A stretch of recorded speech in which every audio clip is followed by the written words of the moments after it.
Bonjour, je suis Lucille Bélan et chaque semaine depuis maintenant plus de 3 ans, je réponds à vos courriers sur slate.fr dans la chronique C'est compliqué.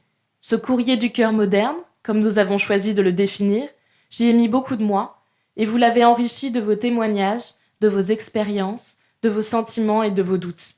Parce qu'il me semble que c'est parfois une manière plus simple pour se comprendre et que je vous invite souvent à user de dialogue pour résoudre vos problèmes. C'est avec vos voix que je vous invite désormais à me raconter vos vies et les épreuves que vous traversez, et de la mienne, je vous répondrai.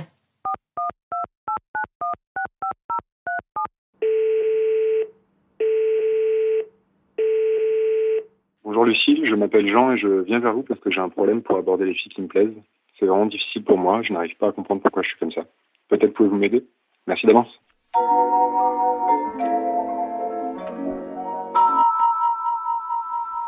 Cher Jean, c'est quoi aborder une fille? Tout d'abord, je voudrais qu'on se mette d'accord sur le fait que le harcèlement de rue est un fléau et qu'aborder les filles dans ce contexte n'est pas envisageable. Ailleurs, dans un bar ou une soirée, aborder quelqu'un, c'est pas plus compliqué que de se mettre à parler avec. De la pluie, du beau temps, en lui offrant un verre ou en lui demandant du feu. Avec un sourire, juste parfois, il faut pas grand-chose en fait. C'est comme une petite étincelle. Aborder, c'est juste laisser l'opportunité à l'autre de répondre par la positive. Si la personne est d'accord, si elle est intéressée ou libre, elle peut relancer cette première accroche. Et si ce n'est pas le cas, eh bien juste laisser tomber. Il n'y a pas de recette miracle de la drague. Certains clament que oui, en mettant en place des techniques qui relèvent vraiment plus de la manipulation qu'autre chose.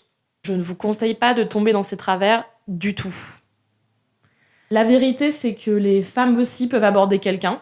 Vous n'êtes pas le seul responsable de votre vie amoureuse future.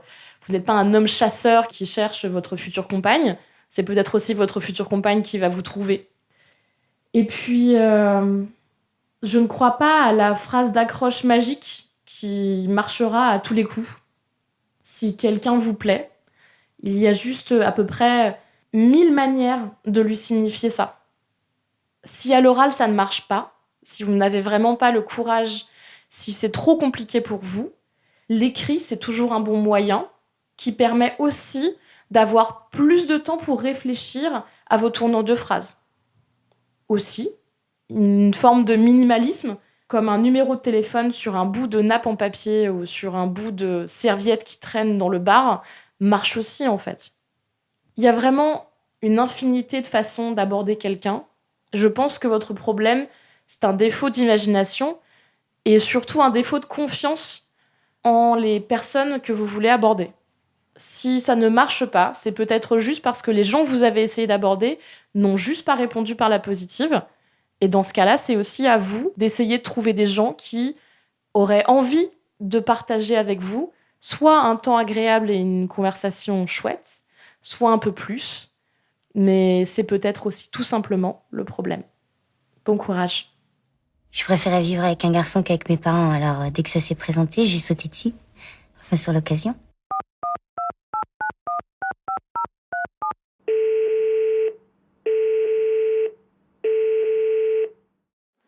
Bonjour, je m'appelle Sandy, je suis divorcée, j'ai 2 enfants en bas âge. Mon ex-mari, lui, il était dépendant au jeu et ça a carrément ruiné notre couple, en fait. Enfin, c'est-à-dire qu'en gros, il m'a trompée et menti pendant plusieurs années, voilà. Mais maintenant, je sors avec un garçon qui m'adore et qui aime mes enfants comme si c'était les siens. Et moi, je suis super amoureuse de lui, en fait. Sauf que voilà, il y a quelques jours, mon ex-mari, il m'annonce qu'il veut qu'on se remette ensemble. Genre, il dit qu'il a jamais cessé de m'aimer, il m'a juré qu'il a changé, qu'il est plus tenté de faire des mauvaises choses comme il a pu faire avant. Et surtout, il dit voilà qu'il serait malheureux pour le reste de ses jours si jamais il vit pas à mes côtés. Moi, j'avoue que pour le bien de mes enfants, je suis un peu tentée de considérer sa proposition, mais déjà, je peux pas m'empêcher de douter sur ses véritables intentions. Et puis ensuite, j'imagine pas décevoir l'homme que j'aime actuellement. Voilà.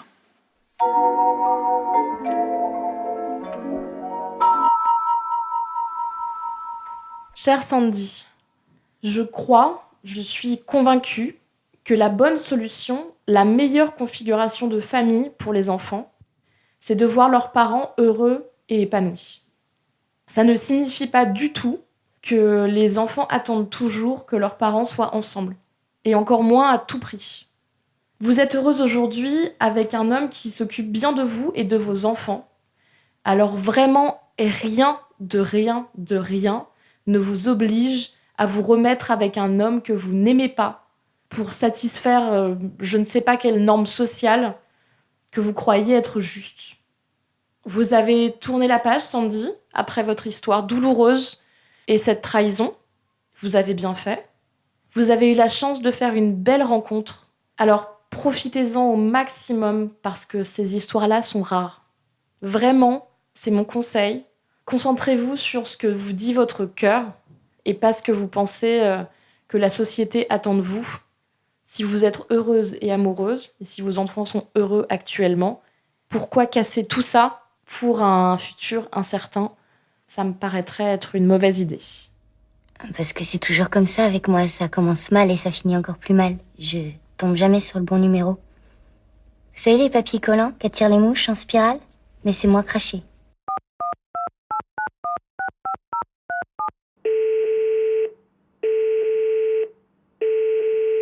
Bonjour Lucille, j'ai 20 ans et je m'appelle Fanny.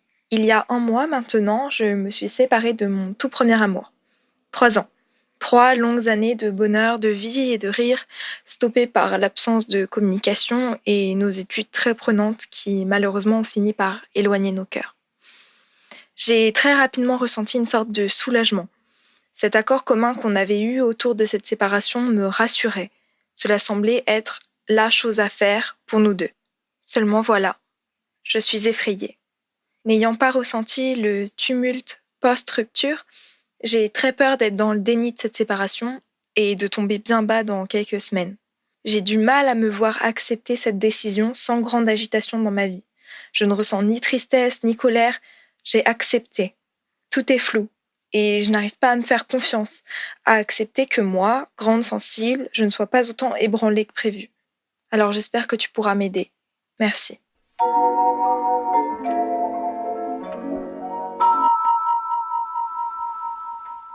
Chère Fanny, on voudrait que les amours les plus intenses, et en particulier le premier amour qui est si important, se finissent dans le drame. C'est comme une envie romanesque, une sorte d'idée comme ça avec laquelle on grandit, un peu comme le mythe du prince charmant. On grandit avec le mythe de la rupture douloureuse à en mourir presque. Et en fait, on imagine que les relations, la valeur d'une relation, se calcule aussi à l'aune de la souffrance qu'on ressent à la voir finir.